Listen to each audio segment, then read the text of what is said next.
Here are some of the results in some of the statewide races. Incumbent Florida U.S. Senator Rick Scott was reelected Tuesday over former Democratic U.S. Representative Debbie McCarcel-Powell. Scott defeated McCarcel-Powell 56 to 43%. Several polls had suggested that the race would be much tighter. Florida voters passed 2 amendments this time, establishing the constitutional right to hunt and fish and adjusting homeowners' property taxes for inflation, both reaching above the 60% threshold needed for passage. 2 of the most highly contested amendment proposals did receive more than 50% of the vote, but not the 60% necessary in Florida.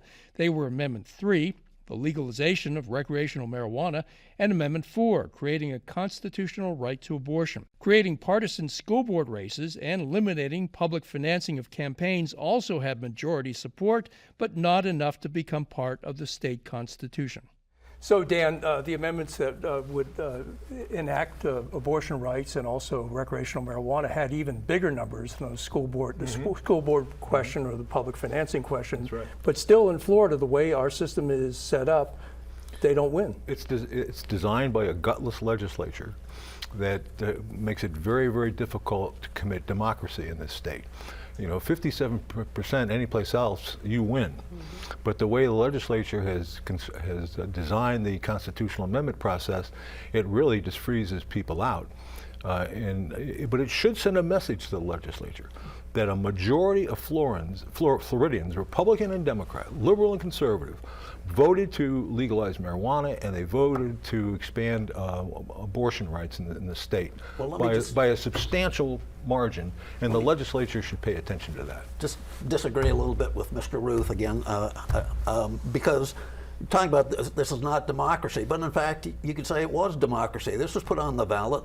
Floridians voted for this. They had the option of turning down that 60% requirement. They voted for it, and so majority rules, you can say, supermajority rules now in the state of Florida. Yeah, it's a much tougher threshold. I don't like it. I don't see the need for it. I think the majority should rule, but this is what Florida citizens voted on. It wasn't necessarily one party or the other. And it didn't pass by 60%. Carmen, I want to ask you and Alex really quickly. The governor spent probably $20 million more state money to influence the election. He says it was for information on marijuana and abortion. What do you make of the use of state money to influence an election? Well, I think that was one of the amendments we voted on too, with having taxpayer money used towards campaigns. So right now it's a law and it can be done. Right. So I mean, I think it's up to the discretion of whoever's in charge, but it is constitutional. Well, and they were threatening TV stations with the loss of their license. Yeah, Alex, what do you think? The governor stepped in and had his administration run essentially ads against the abortion amendment and marijuana amendment. I was the chief financial officer of the state, and I was elected to hold those politicians in Tallahassee accountable for the way they spent the taxpayer dollars. There are no checks and balances. It was totally wrong for him to use my taxpayer money for his personal agenda, but there's nobody up there who's going to hold up their hand and say, let's look into this, and is this legal or is this not legal?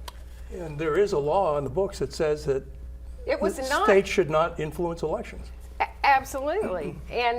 But who's going to tell him he can't do it? And just to go back to your point, the amendment around the public financing of elections has nothing to do with the constitutional issues.